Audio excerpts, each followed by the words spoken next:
Oh, hey, so what do you want to talk about? I finished all my errands and I am just looking at Hi, things. everybody. Something really kind of dramatic just happened to me. It caused me to cut all my hair short, and I tried to dye it black. And for some reason, when I washed it out, it came out still this color. Now, this is a miracle that I'm alive. It's a miracle that I'm alive from what. A miracle that he's alive. Well,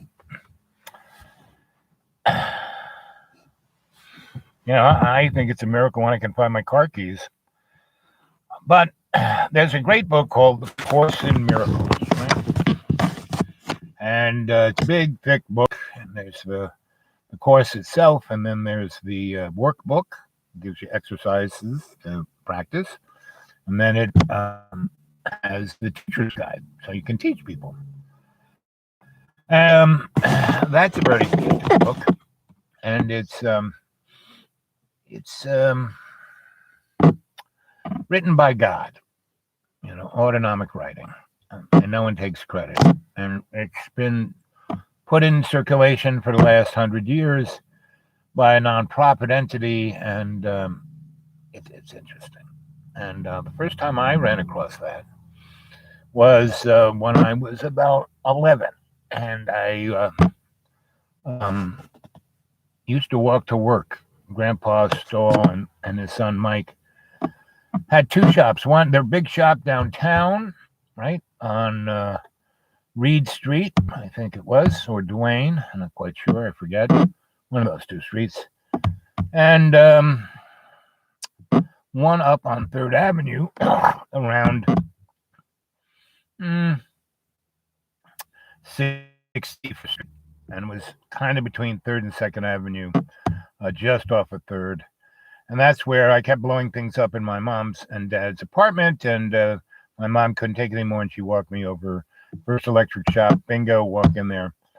And Grandpa Stoll had the first master electrician's license in the United States. First. He was Nikola Tesla's bench electrician. Tesla would go into state and wake up and make these working drawings and hand them to Grandpa Stoll, and Grandpa Stoll would figure how to make them, and that's how the induction motor was made, and how alternating current was made, and the test coil was made, and the radio, and a fluorescent light, X-ray tube, all that stuff. And Grandpa Stoll was right there at the beginning. He was the guy, the hands that built that stuff. And he himself was a mystic of sorts. He had that in his gene pool. And my grandparents, both my mom and my dad, both their sides had a tremendous amount of, my mom's mom. She came from Germany, and way out there in the Duschenland, where the Nordics were, and her father was super duper Irish, and they all came from Killarney, and they had been, came in to New York in the first wave of the Irish in the 1820s.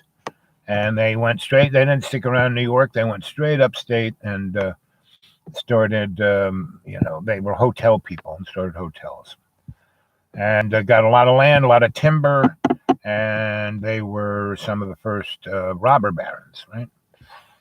And and on my father's side, his mother came from up in the mountains of Sicily that were Celtic. They were Druidic, and she had learned a deal. She met my grandfather, who was a barber surgeon, a real famous one in Rome, and J.P. Morgan had given him a opportunity he couldn't refuse. He said, "I'll give you all this money. I give you a house in the Harlem, a really beautiful place, and I will give you the whole half of the floor of the mezzanine of the big fancy hotel Colonel, I forget the name of it. There's two big fancy hotels, and one of it'll pop into my mind. He had the whole mezzanine, and the first thing he did was go and shave J.P. Morgan, and he was a barber surgeon, meaning he did slight surgical things to make you look better. And so he started to have a clientele of actors, from New York, because that was the big acting scene. And they also had vaudeville. Vaudeville stars were the first guys like the folk who were, movie stars until before movies. And so I had both of those sides of my family in my bloodline. And what it did to me was make me a singularly lucky bastard, and if I have any real talent, is to be in the right place at the right time, kind of know it and just go for it, right? And realize, okay, if I fail, that's nothing. And I run by the three. My grandma had 28 rules, the three most important. One, do no harm. Do not get involved unless you know you can do no harm. Do not get involved unless you have a viable exit strategy to get the innocents out of harm's way. And do not get involved unless you can learn something. And, pretty much that's how I roll. So everything I've done, I keep an eye on John. And I was just watching, I showed you a little bit of his latest thing where he's going, oh, it's so amazing, I survived. Come on. His mommy, daddy buy him everything. He gets everything delivered to him by, delivery man. He never has to leave. He never has to work. He never has to do anything except, dye his hair and do his videos. Now, the videos I try and do for you guys is just that, for you guys, right? And the stories I tell are ones that I try shamanically. And what is the shamanic? It is a platform or a frame. And it's not a religion. It's not any of that. It's a way of looking at things. And what it is we are looking at our existence through all our relations, right? That means everybody, everything, the plants, the animals, other human beings, there are relations, and we should do no harm to them, to 9 generations in the future and learn from 9 generations in the past. Well, that is one of our little problems. We live in a diseased society because it's based on transactional relationships.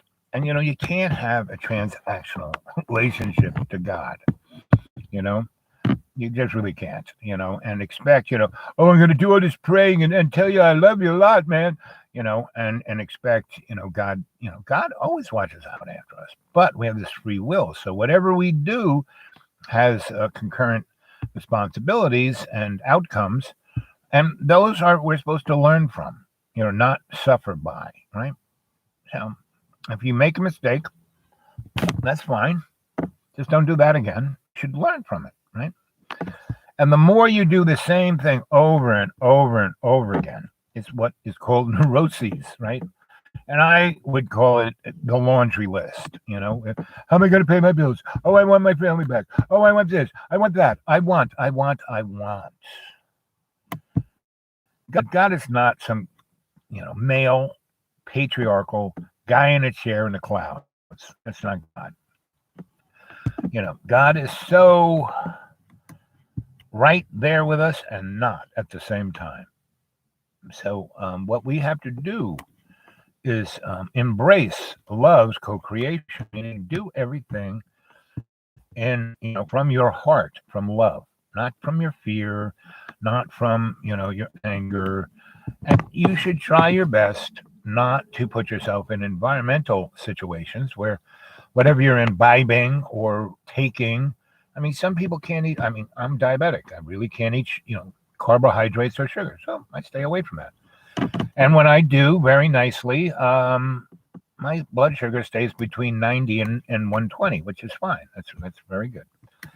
But, once in a while, I like today, I went and had my favorite Bojangles. And that might make because I had Bow Rounds and a biscuit, that might make my blood sugar go up by 10 points, if that, right? A couple weeks ago, when it was really snowing, a friend of mine came up and got me and took me back to their house and put me up in their house and didn't say, oh, you're costing me money. Oh, I want you to do this. I went, no, I was just there and we had a great time for a week, right? And he's a bit of he's a good time guy and all the guys. So I was out and about with them. And it was, down there near Charlotte. And, everybody's walking around Charlotte, especially youngsters in bars and restaurants. Like, I had my mask on. Why are you wearing a mask, man? It's, blah, blah, blah. And, I said, it's a fashion statement. It's no big deal. And, so I didn't really drink because it's sugar and carbohydrates. And, I didn't. So, but I did, over that 6 days I was down there, I basically, had a couple of glasses of wine and he was getting shots of lemon jello, which I really do love. So I had 3 of those over 6 days, it's not that big a deal. And it wasn't, my blood sugar didn't go above 140, meaning going to 175 isn't that bad. Going above 200 that's when it gets up. So that's, being responsible, enjoying the time, not being a drag, not saying, oh, I can't, I have a goddaughter who, not really goddaughter, my sister's young daughter, so my niece. And she had been, a vegan, vegetarian, and she tells you how wrong you are by eating meat and blah, blah, blah, blah, blah. And I said, so did you ever study Vedic medicine? And she goes, what's that? And I said, well, it's Indian culture and they have different blood types and people actually do pretty good on meat. Oh, that can't be right. I said, well, it's about 20,000 years old. Well, I've never read anything about it. Since she never read anything about it, she only reads things about vegan stuff that are, published in the last 20 years, she's right, and that's not a good place to be. To think that you're right is not a good place to be. And I constantly tell you, hey, good morning, good evening. Welcome to Dreamy Dreamland with your Sensei Al Bob. And I am your griot. I tell you stories to kind of percolate those little gray cells, right? Have you feel things in your gut and think about them in a way that you normally don't. That's what I'm here to do. And so there's 2 of you there. Anyone got a question?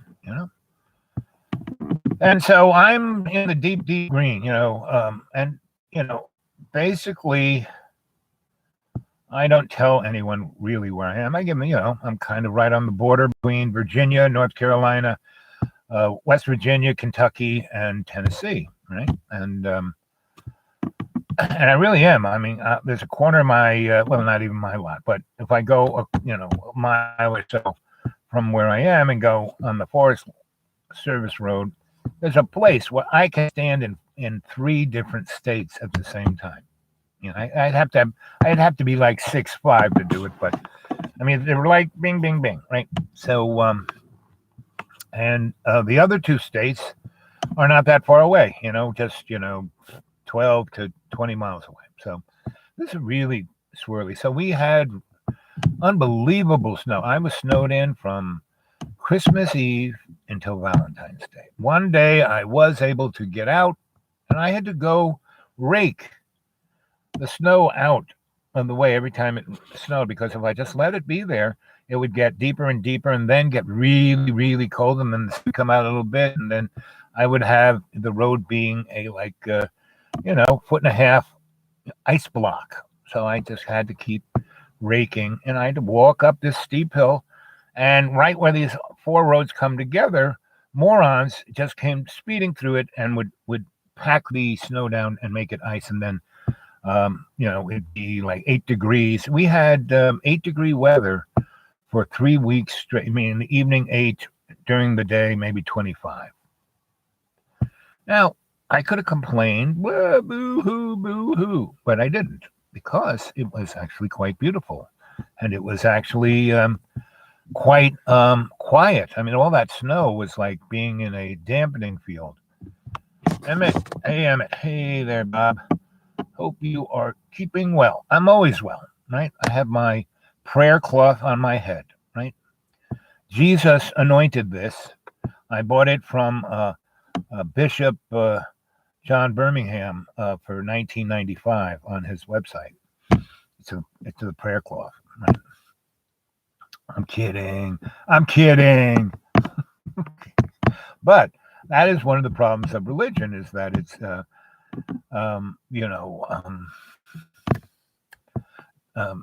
transactional. Here, let me put some money on the plate, and God will forgive me all that terrible stuff I do in business, where thousands of people die from my business decisions where I'm making profit. Emmett, where are you at? What part of the world? You in America or out there in the hinterlands? Exactly. That's where he is. He's exactly there.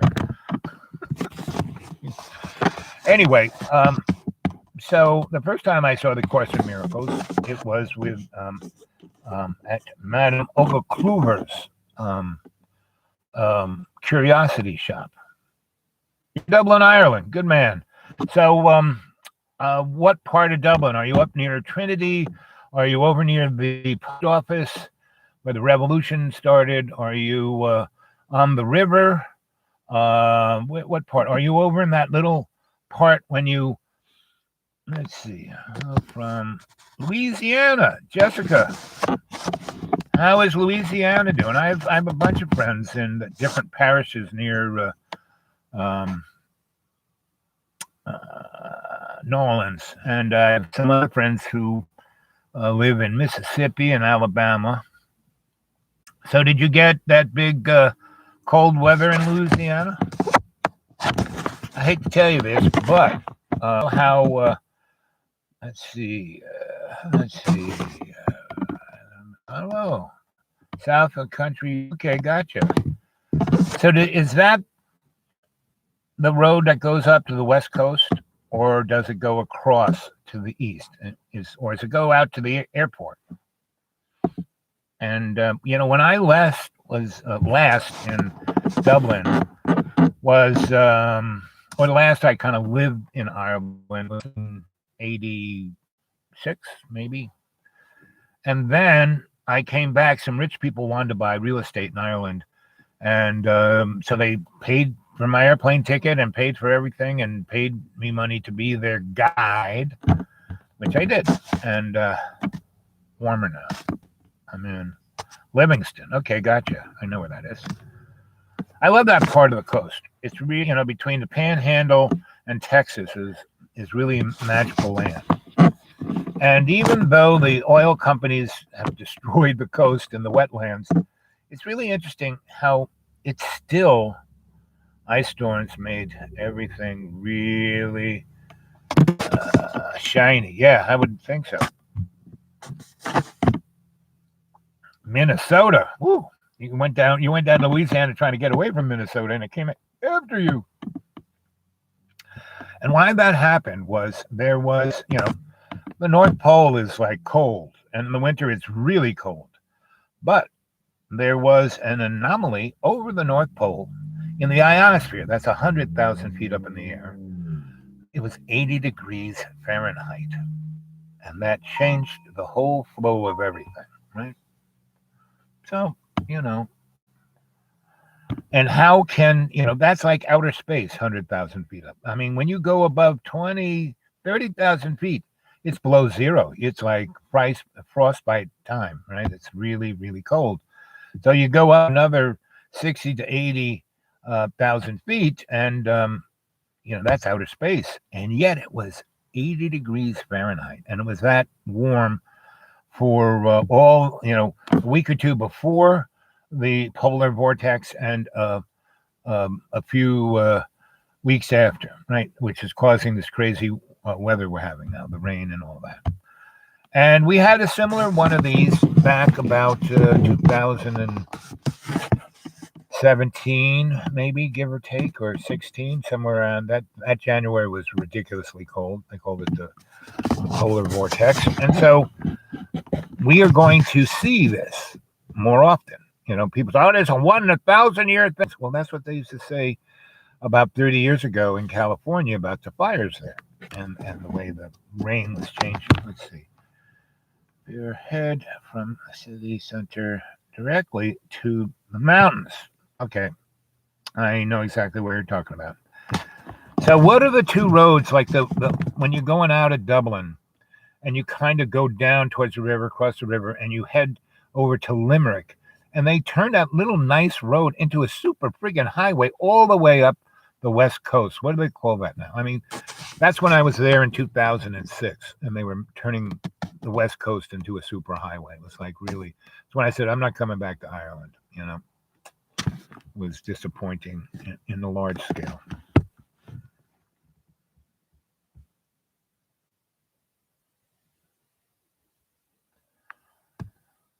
Oh, good.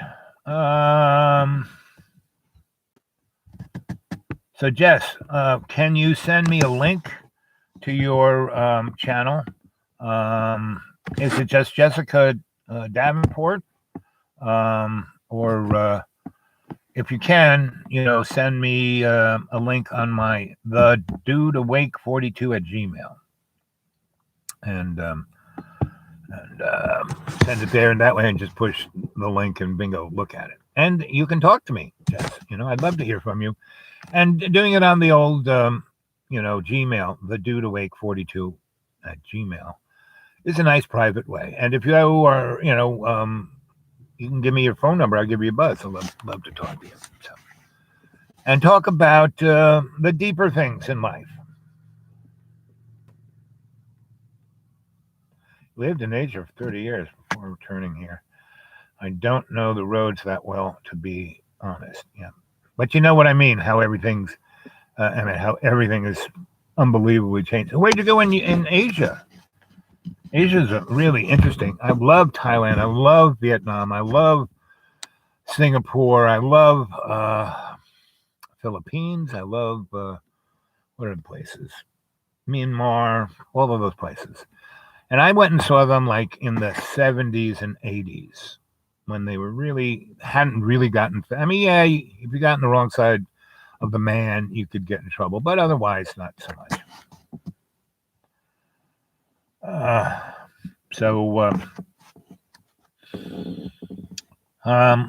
What place did you hang the most?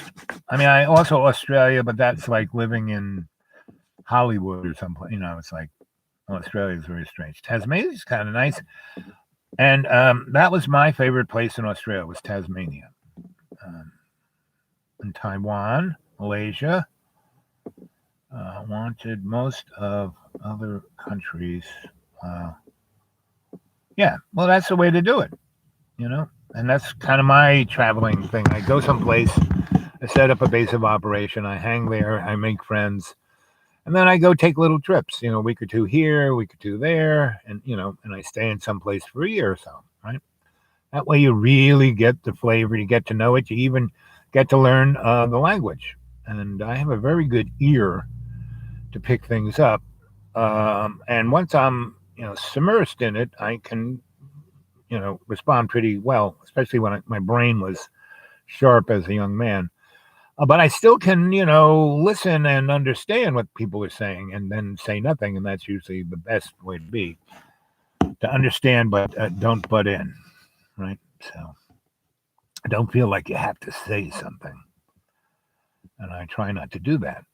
And, as a griot, I tell stories. And the stories are there to motivate you into thinking about something.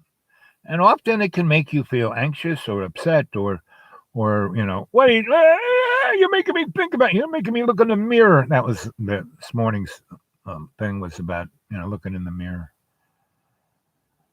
That's the way to do it. Yep.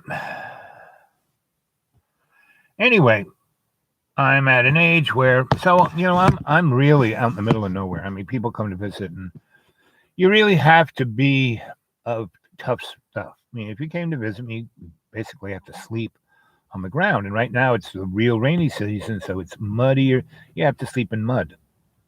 You know, the time to come is more like, after May 10th. It hits into its nice cycle of being sunny in the day, raining a little at night, being sunny, foggy in the morning, and then sunny by 10 or 11, and then sunny all day long. And boy, it gets pretty hot in that sun. I'm on top of a mountain, but still, I'm in a holler, but I'm on top of a mountain. And that sun, when it gets right above, it's like in a microwave oven, right? And that's why I have the little temples in the forest with my hammocks.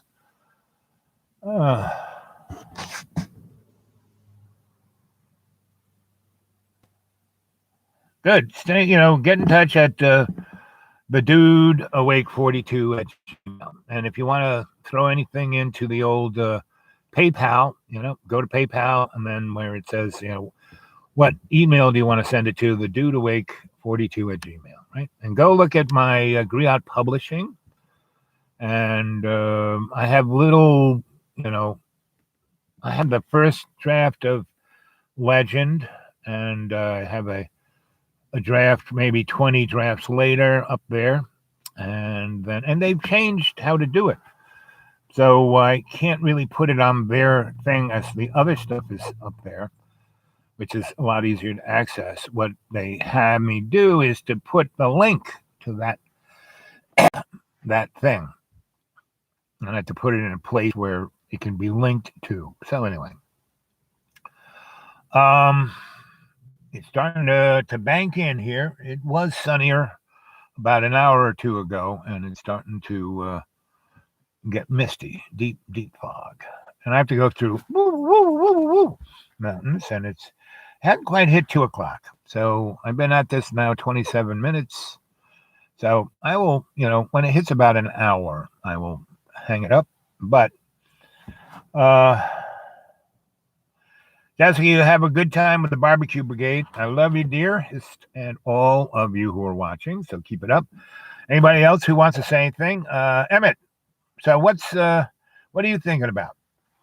There you are, kind of in the suburbs of Dublin, but not really. It's more like on the outskirts. But you're still in town, really. And did you grow up in Dublin as a young lad? And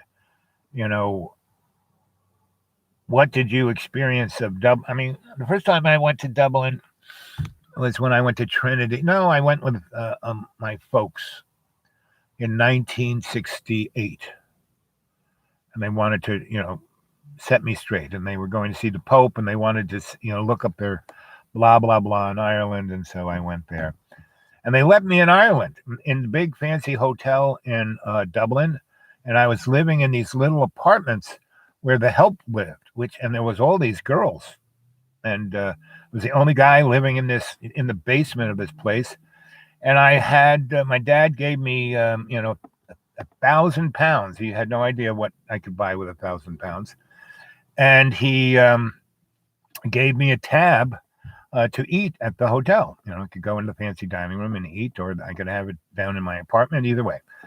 And I was just having serious parties. The girls would come down, and we would party all day and all night long. So that was the first time I was in Dublin. It was 1967, yes. And it was interesting because you could buy virtually any kind of drug over the counter in Dublin at that time. And you could buy codeine. You could get Benadryl with codeine in it. It was mostly codeine and a little bit of Benadryl. And I have what my mother calls the croup. Whenever it gets really like this, I kind of can't breathe. So I just said, you got some Benadryl? Oh, yeah. So he gave it to me, and I kind of chugged it out of the bottle and was chugging it. And by the time I got halfway through that bottle, whoa, I'd never done codeine. And it was like, whoa. And I went back the next day into another pharmacy and said, hey, I'd like some Benadryl. And he gave me another one. And so I had 2 or 3 of those bottles halfway chugged in my little apartment. And there's 3 of these young ladies around 22 or so were going to school, and they came from Limerick and out near Skibbereen and further points north, and they were going to school, but they were just party animals. And that was the first time no, not really. I was kind of shared by women as a young lad. But this was the first time these girls were like my own kind of age. I was like, 17. They were probably 20. And we just had so much fun. They knew all the clubs, all the places for music. After they worked, we'd spend the whole night until the rose and drinking Benadryl and Patty's Irish whiskey. It was,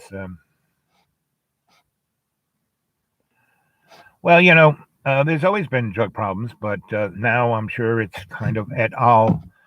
The basic problem of things like meth or OxyContin. It's either big pharma or the cartels, and the cartels are 100% CIA Nazi. All of this stuff is nothing just happens. Everything. Go watch the movie The French Connection. You get a really good idea what it is. Or you see the movie L.A. Confidential. That'll give you a good idea. And there's another one.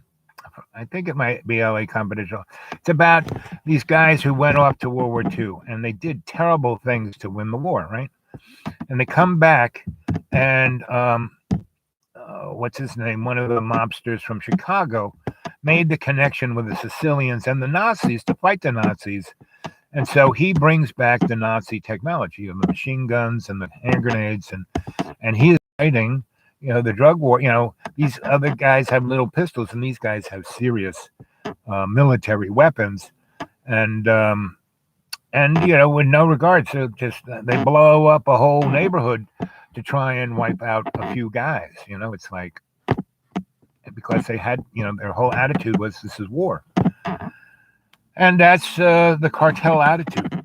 And so the only way we can deal with any of this,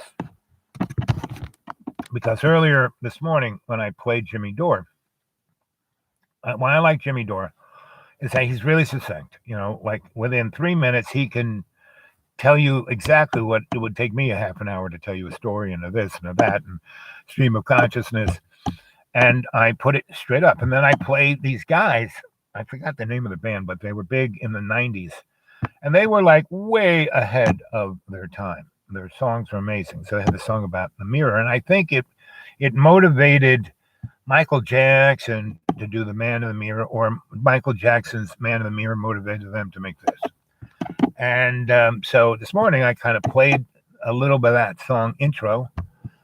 And they have a like hard metal edge, but it's not.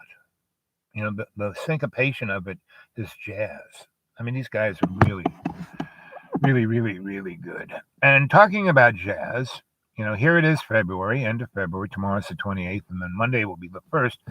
And here's the, February is Black History Month, And, I've talked to all my sisters and brothers. So what'd you do for Black History Month? What should I do? I'm not black. That's when I had that dream where I woke up and I was black, and I was in my man cave, and I looked in the mirror and I was black. I had like an afro like Angela Davis, and I was black, and I was like, I'm black. I can't be black. I'm black. I'm black. Oh my God, I'm black.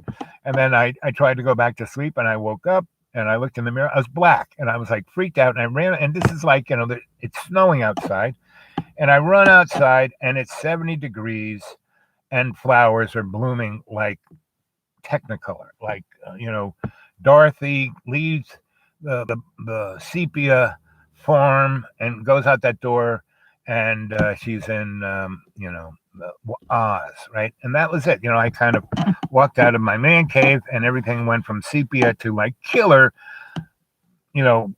unbelievable color. And that's when I said, okay, good. I'm not black.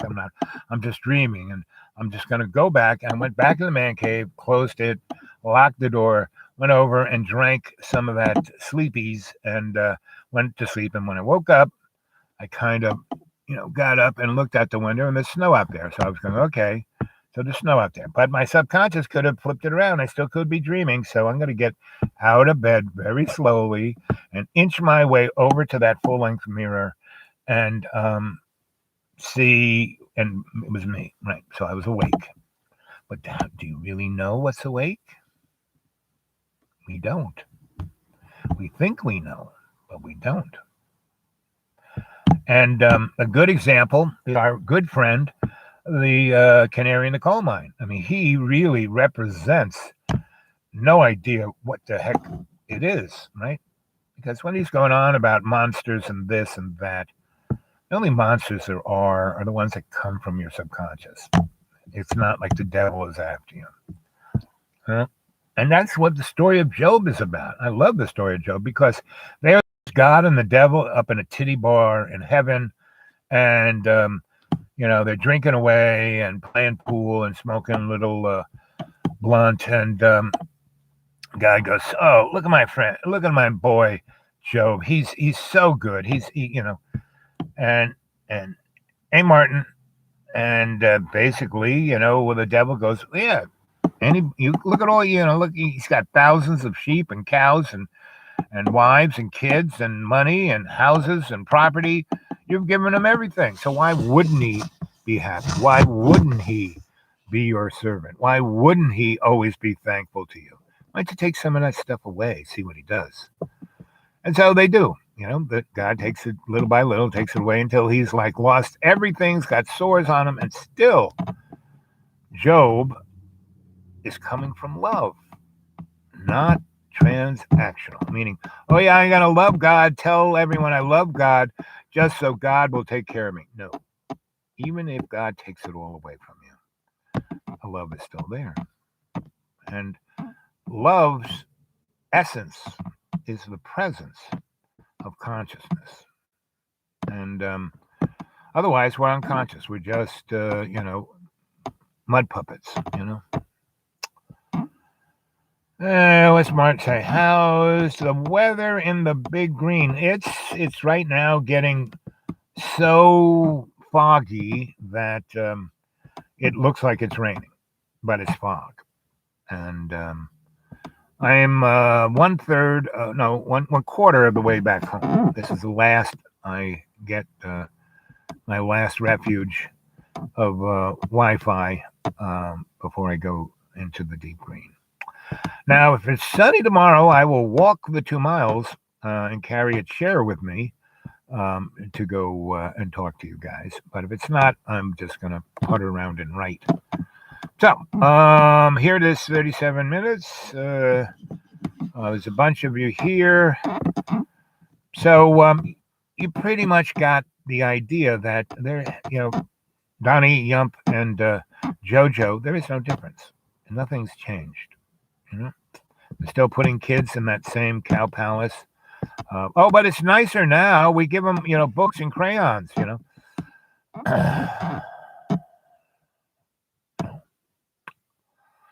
And, we are in, and you keep hearing the term, the reset. What are we resetting? Kind of fascism, Hail Hydra, End of World War II, Germany bombed into Stone Age. Nazis come to America through Operation Paperclip, 70,000 of them. And then they traversed into Central America and went to Argentina. And then they went over to the Arctic, and which they had gone to in the 30s, right? As they had gone to the moon. If you study German technology comes to America in the 1818 to California and builds airships, German airships in California in the early 19th century. Go Google that, see what you get.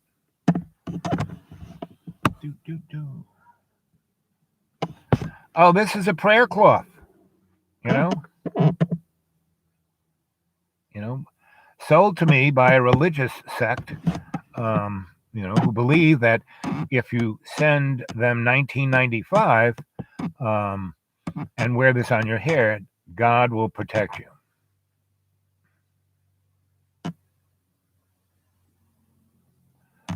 Kali dreaming. Yep, exactly.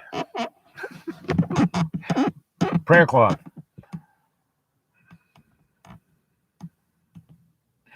it kind of looks like a dish towel because it is. But it also is they bought this in mass production for 0.0004 cents and then sold them to the gullible chumps for 1995. And with you get a little piece of paper saying, God loves you and you're going to heaven. Just wear this on your head. Which God? Your guess is as good as mine, and that's why I don't guess. Hey, good morning, good evening, and welcome to Dreamy Dreamland with your Sensei Al Bob. I am your griot here to tell you stories to make you go, I wonder what the heck he's talking about. And to amuse you. This is all for your amusement's sake, Don't believe my word. I say nothing is true except for love. Love is the only thing that exists, No religion, no nothing. It's all an illusion, a scam, And that's what the Big Bang was. It's a scam, and we are held, we are, surrounded, we are incarcerated in our solar system. And wherever you go, there you are.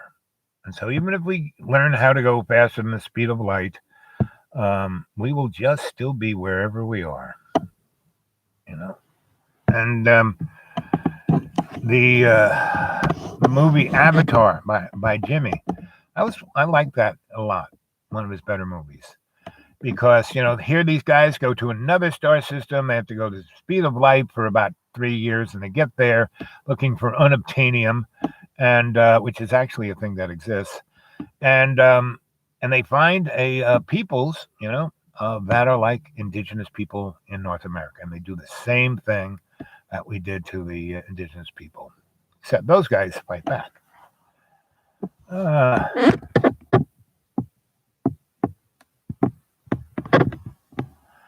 Hey, Graham, good to see you, guy.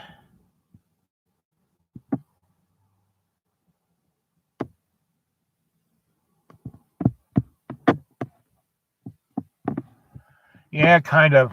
Who knows what's going on with this channel? I mean, I'm just happy to be here, and talk to the folks who can jump on here. And a lot of people have, emailed me, said, wow, yeah, your channel why don't you have millions of subscribers? You should be way up there. Well, why? It's because I'm not hawking anybody's anything. Google came to me and said, we really love you. We think you're going to be a star. We want to buy you.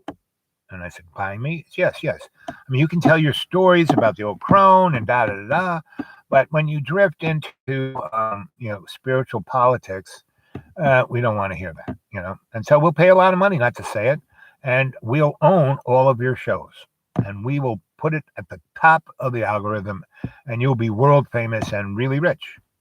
And I said, gee, thanks, guys. I'm really flattered, but let me think about it. And they kept bothering me week after week after week. And I really am flattered. I just have to think about it a little bit more. And then they said, well, this offer isn't, going to stay open forever. So see ya. And that was about when, I couldn't, at that point, I couldn't get above 388 subscribers. And then I don't know where, a whole year's worth of shows went. And those were very interesting shows because I did a lot of guided meditations. So I'm telling you guys, you should go see whatever's left on my channel and download it into thumb drives, hard drives, CD-ROMs. And, and then you can share it with others. Right? And, I'm pretty old and I'm pretty rickety. And about a month ago in January, when it was really snowy and icy, and I was walking to my neighbor's patio. He's got this death-defying staircase. And I took a header right off it. And I had my laptop in a kind of little thing around my neck. And I took it off. I did a full handstand, a flip off the stairs. And I took that off and I laid it down a snowdrift. And then I put my two hands out and I did a somersault around 180 and landed on my chest in a gigantic snowy mud puddle, and I like skidded about 20 yards into the woods, and I didn't hit any rocks or bricks or logs or anything that could have punctured me or broken in me. And the snow and the muddiness kind of cushioned my thing, but man, I was covered in mud. And I stopped and I rolled sideways into the forest and stopped right at the cliff where there was a big thing of where leaves had blown up against this tree, and the leaves stopped me from going off the cliff. Now, talk about a miracle. I think that, in coffee. Now, the, parakeet in the coal mine, our friend, he's, the way coffee affects him, you'd think he'd stop drinking, but he just drinks more of it. And so he has these, I don't even know what to call them. But that's why I'm not there, because I wasn't, for 18 months, I tried real hard to make a difference in his life through my example of, taking care of myself and sharing everything I had with him, where everything was transactional with him. And, I was costing him money, even though he was making thousands of dollars off of my stories on his channel. And then I left because he threw me out, threw me out 32 times. Each time he was jacked up on something. And someone threw you out. Your connection is unstable. Anyway, and so I didn't go back. So I haven't really seen the Canary in a good, 14, 15, 18 months physically. I haven't seen him, period. Haven't been back to Virginia.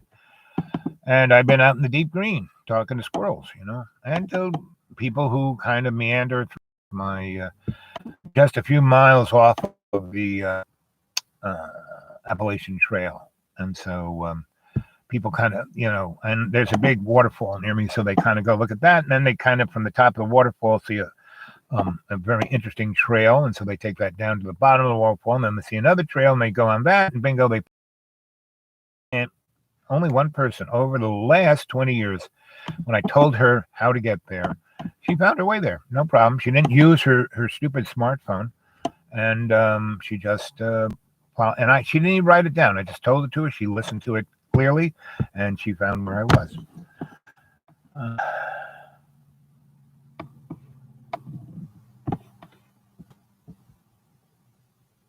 Well, that's one reason why I was with him. It was like training me to not lose my temper. It's very good. Meaning those 3 laws, don't do any harm. I didn't do any harm. Have a viable exit strategy. I always did. And, don't get involved unless you can learn something.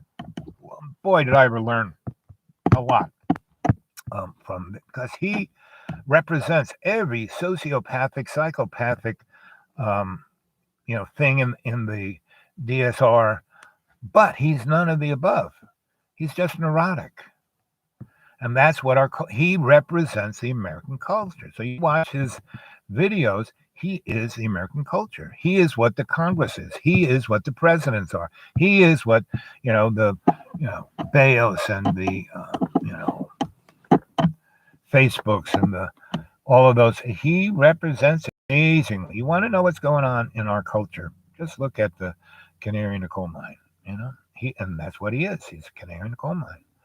And when the Mierda hits the fan, it's not going to be a big. I've been around when it has. I've been in countries that had revolutions and, warplanes draping the cities. And it was in Yugoslavia, it was just ruins. And the same with the cities of, and, it is what it is. And if you study history as I do, you see that nothing's new under the sun. Yep. Everyone is my teacher, and I am the student. And the teacher waits for the student to arrive. And that's what I am. I am both sides of that tenet. I'm the teacher, and I am the student. And that is what you call a master. Now I don't call myself a master. Pretty rickety. All of my doctors can't believe I'm freaking alive. And my eye guys and my guys, I'm like, they take care of me. I mean, 3 times a year I get, they lift the hood up and check my everything out. And my endocrinologist keeps making the same stupid joke, you're the healthiest guy I know. And so, yeah, there are a lot of, and people are, you're not sick. Well, I'm not sick because I'm not diseased. Was diseased, when I worked for the Desperate Lawyers for 15 years, 250 pounds. And then I lost the 250 pounds. And then I went back up a way of life. And that's why I'm still alive. And I'm here as long as love needs me. And when I have done everything that love has sent me here to do, I will get to go home. Now, I've died 6 times. And, the last, I was kind of talking, oh, you did a good job. Where's the cake? Where's my party hat? Where's the balloons? I'm ready. No. Yeah, you can rest. You can, like, your body can pass on and stay for a while, but you're going to go back. If you go back now and back in that body and, do what we planned for you to do, then you'll really get to go home. Yeah. And, it's not easy. Just keep at it. We always got your back. Don't worry about a thing. Just keep being that guy you are. And I say, okay. And every time I come back, it's like, oh, man, you come back from death. Boy, does that hurt. Anyway, so I know sooner or later I'll get to go home. But, as long as I'm here, I'm down to do what love wants me to do. Right. And I have no idea what that is. So I just have to, go through my life in love's co-creation. Not what I want, not, because I have no idea what I want. So if I'm in love's co-creation, all good comes my way. So it's not a problem, right? And now this is a sacred blowing of the nose.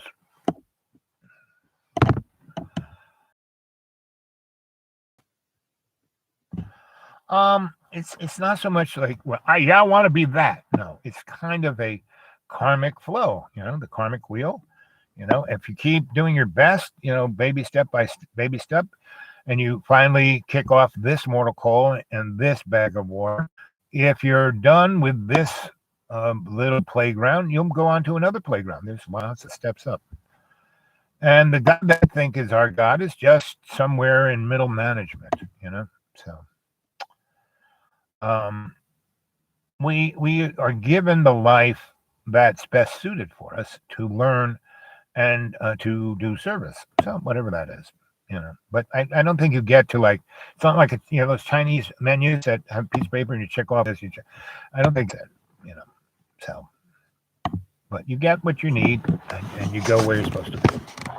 And if you're just stuck on that laundry list, ooh, that's like. It's like, majority of folk here, they talk about heaven and hell and what's the in-between place. Well, this right here is all the above. It's heaven and hell, and what is that in-between thing? But anyway, that's the lives we live. And we can either live in heaven, where I live is in heaven. But most people would go, how can you live this way? There's no any, 40 miles to the closest store, and you don't get internet, and you don't have the phone, and you don't have TV, and you don't have blah blah. I get no radio. I mean, I get things on the skip after 9 p.m., which is great. I hear things from Mexico and Canada, and I think I get a better smorgasbord of what's going on than if I listen to any. It is idyllic. It's a challenge, I had to all from Christmas Eve until Valentine's. I had to go up this steep road with a rake. You couldn't shovel the shit, but you could rake it and rake it while it didn't freeze, right? So the next iteration of weather, you did it again. I did it 14 different times. And every time I almost got out, some moron would zip across the top of my road where the trees are thickest and the sun doesn't hit, and turn it into ice. Anyway, but it was great because I was there, and when I really did have to get out, I could, right? And so, and one of my neighbors who moved out, he came with a big, his truck, his big spaceship pickup truck. I mean, he nearly spun out. And he said, "What am I to do?" I said, "Okay, roll back. Here, let's pray. Visualize you're going to make it through, and I'm going to lift your truck up." It was like straight out of the scene of Star Wars where Yoda tells Luke, to lift the spaceship. And Luke kind of gets it to budge, and then it's too hard. And then Yoda just kind of goes, bing, bye. So get in the truck.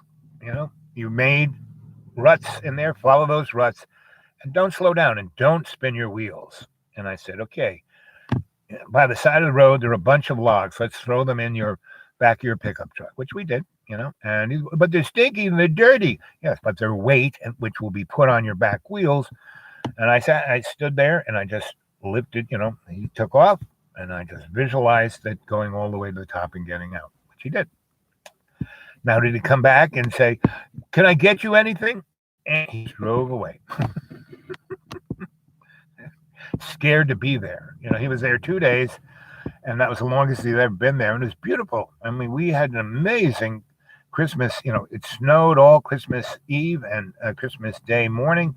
And then around 1:00, clouds moved out, and became super sunny, and everything sparkled. And all he could think about was getting out. How am I going to get out? Because it snowed 10 inches. And I said, here's a rake. Start raking. And he got a tenth of the way up. And he goes, "Oh, I can't do this anymore." I said, "Okay." And he's like 25. He's in pretty good shape. And I raked a quarter mile. And "Well, let me do it." And then he would do it. "No, I can't do it anymore." It was like you put yourself in the right temperament, the right mindset, the right ability to accomplish what you want. You will, especially if you co-create with love, where you are the aboriginal in the first person, right? So that's where I'm at, The people who really can appreciate it go, "Well, this is amazingly beautiful. I love it." And then spend a night, and if it's not slimy and it's, and right now it's like that much mud. And driving in there, you really have to know how to drive on mud. It's like driving on ice, but it's kind of dry. And the thing about mud is it kind of has different viscosities with how much rain is going on it. So I'm going to split relatively soon because it hasn't really rained. So in about an hour or so, it's going to start really raining. So what time is it now? Yeah, it's 2:30. 1 hour and 14 seconds. So I love talking to all of you guys. If it's sunny, I will walk the 2 miles to my neighbor's patio and go online again and talk to you. So, and that would probably be around 10:30 in the morning to noon, somewhere in that. I will walk, depending on how muddy the road is and how much sun there is and how warm it is and all those kind of things. But sometime between 10:30 and noon, I will try and get back on the air and do another show. And tell some more people, more thumbs up. Let's try and get, be great if I could get to 1,000 subscribers. Then I could do this stupid show off my phone, and then I could go out in the wild world and interview people. That would, that's when it gets fun. Okay. I'm going to wait till it's 1 hour, 1 minute, and 10 seconds, and there it is. I love you. You stay well.